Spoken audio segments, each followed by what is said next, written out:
ಇವತ್ತು ತಾಯ್ನಾಡು ಪಕ್ಷ ತಾಯ್ನಾಡು ಪಕ್ಷದ ಮೊದಲ ರಾಜ್ಯ ಮಟ್ಟದ ಪತ್ರಿಕಾಗೋಷ್ಠಿ ಪ್ರಧಾನ ಸಂಚಾಲಕರಾಗಿ ಶ್ರೀಮತಿ ಎಚ್.ಎಲ್. ಯಮುನಾ ಮೇಡಮ್ ಅವರಿದ್ದಾರೆ. ಜನಪದ ಕಲಾವಿದರು ಅಂಬುಜಾಕ್ಷಿ ಅವರಿದ್ದಾರೆ. ಹೋರಾಟಗಾರರಾದಂಥ ವಿಜಯೇಂದ್ರ ಅವರು, ಕನ್ನಡಪರ ಹೋರಾಟಗಾರರಾದಂಥ ರಾಧಾಕೃಷ್ಣ ಅವರು, ನಾನು ಅಭಿಗೌಡ ದ್ರಾವಿಡ ಚಳವಳಿಯಿಂದ. ಈಗ ಇರುವಂತ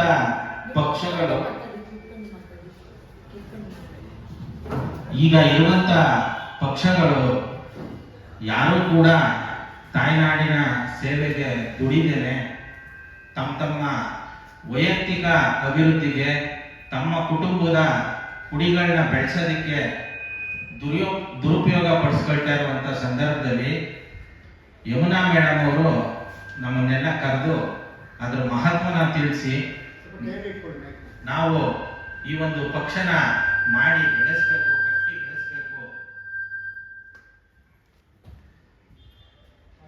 ಕಟ್ಟಿ ಬೆಳೆಸಬೇಕು ಅನ್ನುವಂಥ ನಿಟ್ಟಲ್ಲಿ ತಿಳುವಳಿಕೆ ಕೊಟ್ಟಾಗ ನಾವೆಲ್ಲ ಇದು ಸರಿಯಾದ ಒಂದು ನಡೆ, ನಾವು ಯಮುನಾ ಮೇಡಮ್ ಅವರ ನೇತೃತ್ವದಲ್ಲಿ ಮುಂದುವರಿಯೋಣ ಅಂತ ಹೇಳಿ ಈ ಒಂದು ಪಕ್ಷ ಕಟ್ಟ ವಿಚಾರವಾಗಿ ಮುನ್ನಡೀತಾ ಇದ್ದೀವಿ.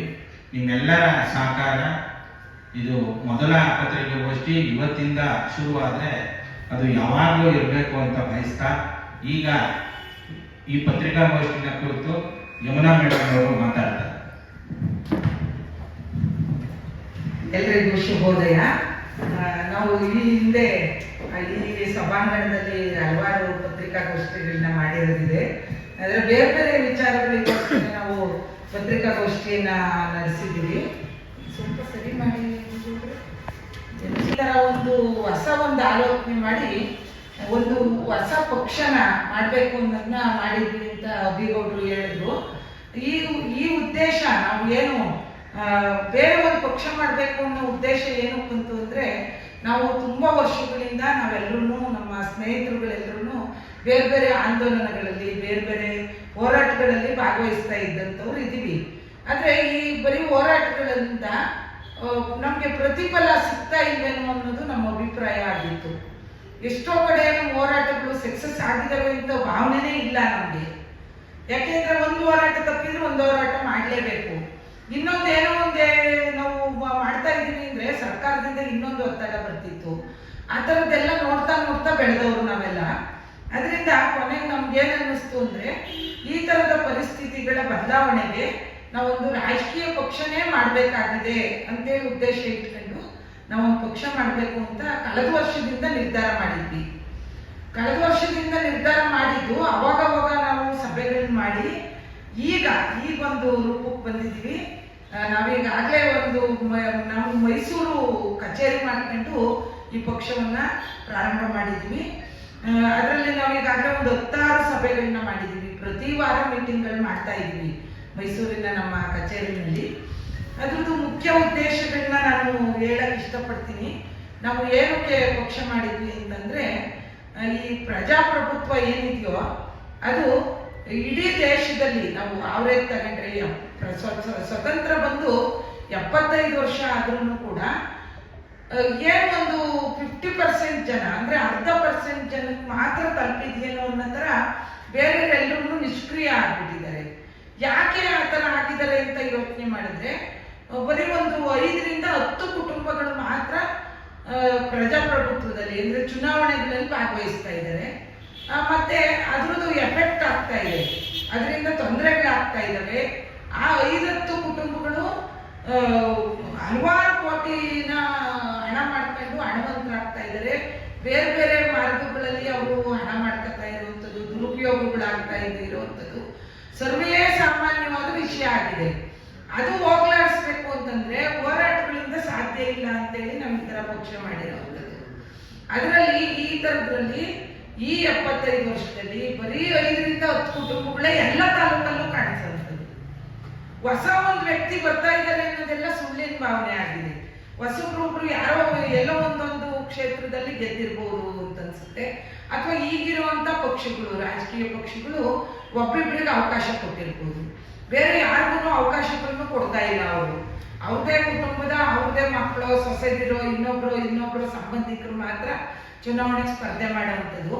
ಈ ಎಲ್ಲವರಿಂದ ರೋಸ್ ಹೋಗಿ ಏನು ವಿದ್ಯಾವಂತರು, ಯುವ ಜನರು, ಮಹಿಳೆಯರಂತೂ ಬರ್ತಾನೆ ಇಲ್ಲ ಬಿಡಿ, ಮಹಿಳೆಯರು ಮನೆಯಿಂದ ಹೊರಗೆ ಬರ್ತಾ ಇಲ್ಲ. ಯಾಕೆ ಅಂತಂದ್ರೆ ಈ ತರದ ಏನೇನೋ ದುರುಪಯೋಗಗಳಾಗ್ತಾ ಇದ್ದಾವೆ, ಆದ್ರಿಂದ ನಾವು ಹೋಗಿ ಅಲ್ಲಿ ಯಾಕೆ ದುರುಪಯೋಗ ಆಗ್ಬೇಕು ಅಂತೇಳಿ ಅವರು ಯಾರು ಬರ್ತಾ ಇಲ್ಲ. ಅವರು ಈಗೇನು ಮಹಿಳೆಯರು ಮತ್ತೆ ಯುವ ಜನರು ಮತ್ತೆ ವಿದ್ಯಾವಂತರು ಅಂದ್ರೆ ಈಗಿರೋರೆಲ್ಲ ಈಗ ಏನು ನಮ್ಮ ಈಗಿರೋ ಮುಖ್ಯಮಂತ್ರಿ ಕೂಡ LLB ಓದಿರೋಂಥವ್ರು. ಆದ್ರೆ ಈಗ ಏನು ಸರ್ಕಾರ ನಡೆಸ್ತಿರೋರಲ್ಲಿ ಹೆಚ್ಚಿನ ಜನ ಒಂಥರ ಈ ರಾಜಕೀಯ ತಿಳುವಳಿಕೆ ಇಲ್ಲದೆ ಇರೋರ ತರ ನಡ್ಕೊತಾ ಇರ್ತಾರೆ. ಅದನ್ನ ನೋಡಿ ಜನ ಎಲೆಕ್ಷನ್ಗಳು ಬಂದಾಗ, ಚುನಾವಣೆಗಳು ಬಂದಾಗ 50% ಜನ ಮಾತ್ರ ವೋಟಿಂಗ್ ಮಾಡ್ತಾ ಇದ್ದಾರೆ. ಹೆಚ್ಚಂದ್ರೆ 70% ಆಗಿರೋದುಂಟೇನೋ ಅಷ್ಟೇ, ಅದಕ್ಕಿಂತ ಹೆಚ್ಚು ವೋಟಿಂಗ್ ಆಗ್ತಾ ಇಲ್ಲ. ಅಂದ್ರೆ ಮತದಾನ ಪ್ರಕ್ರಿಯೆಯಲ್ಲಿ ಭಾಗವಹಿಸಿದಂಗೆ ಆಗೋಗ್ಬಿಟ್ಟಿದ್ದಾರೆ ಜನ. ಆ ಮಟ್ಟದ್ದು ಬೇಸರ ಆಗ್ಬಿಟ್ಟಿದೆ ಜನರಿಗೆಲ್ಲ. ಅದರಿಂದ ಅದು ಹೋಗಿ ನಮ್ಮ ಜನರೆಲ್ಲರೂ, ಯುವ ಜನರು, ಮಹಿಳೆಯರು ಎಲ್ಲರೂ ಸೇರಿ ಪ್ರಜಾಪ್ರಭುತ್ವ ಉಳಿಬೇಕು, ಡೆಮಾಕ್ರಸಿ ಉಳಿಬೇಕು, ನಾವೆಲ್ಲರೂ ಅದರಲ್ಲಿ ಭಾಗವಹಿಸ್ಬೇಕು ಅನ್ನೋ ಭಾವನೆ ಬರೋಂಥ ಒಂದು ಪಕ್ಷ ಮಾಡಬೇಕು ಅಂತೇಳಿ ನಾವು ಒಂದು ಪಕ್ಷ ಮಾಡಿರುವಂಥದ್ದು. ಅದಕ್ಕೆ ನಾವು ತಾಯಿನಾಡು ಪಕ್ಷ ಅಂತ ಹೆಸರಿಟ್ಕೊಂಡಿದ್ವಿ. ತಾಯಿನಾಡು ಪಕ್ಷ ಯಾಕೆ ಹೆಸರಿಟ್ಕೊಂಡಿದೀವಿ ಅಂದ್ರೆ, ತಾಯಿ ಅನ್ನೋದು ಅಂದ್ರೆ ಒಂದು ಜೀವಕ್ಕೆ ಜೀವ ಕೊಡುವಂಥದ್ದು ಪ್ರಪಂಚದಲ್ಲೇ ಶ್ರೇಷ್ಠವಾದಂಥ ವಿಚಾರ. ಅದರಿಂದ ತಾಯಿಯನ್ನ ಹೆಸರಿನ ಮೇಲೆ ನಾವು ಪಕ್ಷ ಮಾಡಬೇಕು ಅಂತೇಳಿ ತಾಯಿನಾಡು ಪಕ್ಷ ಅಂತ ಹೆಸರಿಟ್ಕೊಂಡಿದೀವಿ. ಅದು ನಾವು ವಾಸ ಮಾಡುವಂತ ಭೂಮಿ ಇರ್ಬೋದು, ನಮ್ಮ ತಾಯಿ ಇರ್ಬೋದು, ಎಲ್ಲರೂ ತಾಯಿನೇ ಸರ್ವಶ್ರೇಷ್ಠವಾದಂಥ ವಿಚಾರ. ಅದರಿಂದ ನಾವು ತಾಯಿನಾಡು ಪಕ್ಷ ಅಂತ ಹೆಸರಿಟ್ಕೊಂಡು ಒಂದು ಪಕ್ಷವನ್ನ ಮಾಡಿದೀವಿ. ಅದನ್ನ ನೀವೆಲ್ಲರೂ ಪ್ರಕಟಣೆ ಮಾಡಿಕೊಡ್ಬೇಕು ಅಂತೇಳಿ ನಾನು ಮನವಿ ಮಾಡ್ಕೊತಾ ಇದ್ದೀನಿ, ಈ ತರ ವಿಚಾರಗಳನ್ನ ಇಟ್ಕೊಂಡು.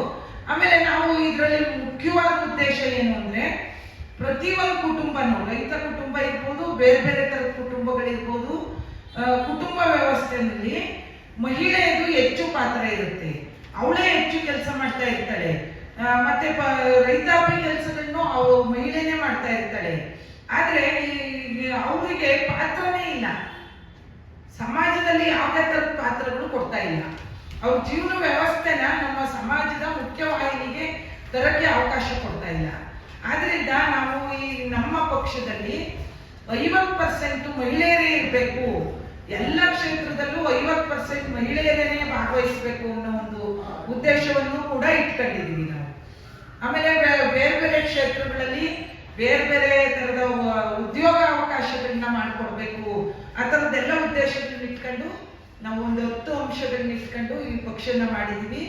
ಈ ಪಕ್ಷದಿಂದ ಮುಂದೆ ನಾವೀಗ ಪಕ್ಷದಲ್ಲಿ ಭಾಗವಹಿಸ್ತಾ ಇರುವಂತ ಎಲ್ಲರೂ ಯುವ ಜನರು, ಮಹಿಳೆಯರು, ಮತ್ತೆ ತಿಳುವಳಿಕೆ ಇರುವಂತವ್ರು, ರಾಜಕೀಯ ತಿಳುವಳಿಕೆ ಇರುವಂತವ್ರು ಇದ್ದೀವಿ, ಸಾಮಾಜಿಕ ತಿಳುವಳಿಕೆ ಇರುವಂತವ್ರು ಇದ್ದೀವಿ.